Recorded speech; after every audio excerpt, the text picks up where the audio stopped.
I painted all the pieces except the head with satin white. I added 2 wires to each side sliders, and I have opened a few notches in assembly areas of the head and arms in order to insert them in the body without forcing too much. The next step is to age the recesses to simulate the different parts of the robot, dirt, etc., using a 0.5 mechanical pencil and eraser, and black and silver paint.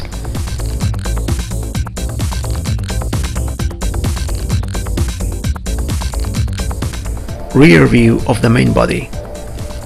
The next step is to mask the head and other parts before using metallic blue paint. Although I painted small details with a brush, it will be better if I do with an airbrush. The parts to be painted covered with paper and liquid masking rubber.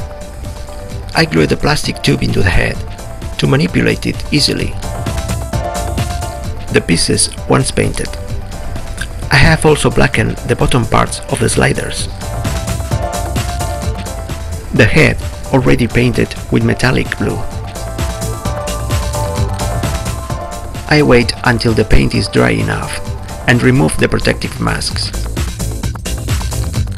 Now I need to paint the rest of the head with glossy black base and alclad chrome for the metallic effect.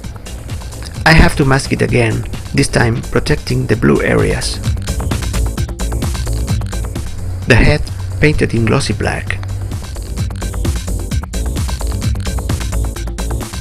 I also paint the details of the arms.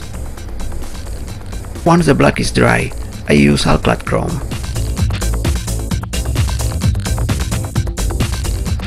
If you apply an excess of paint, part of the reflecting effect of the alclad is lost.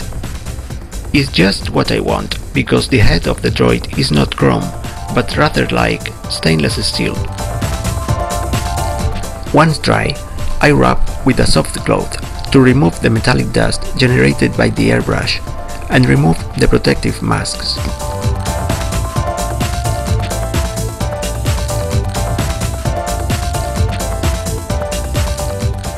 And after the final touches, here is the finished model.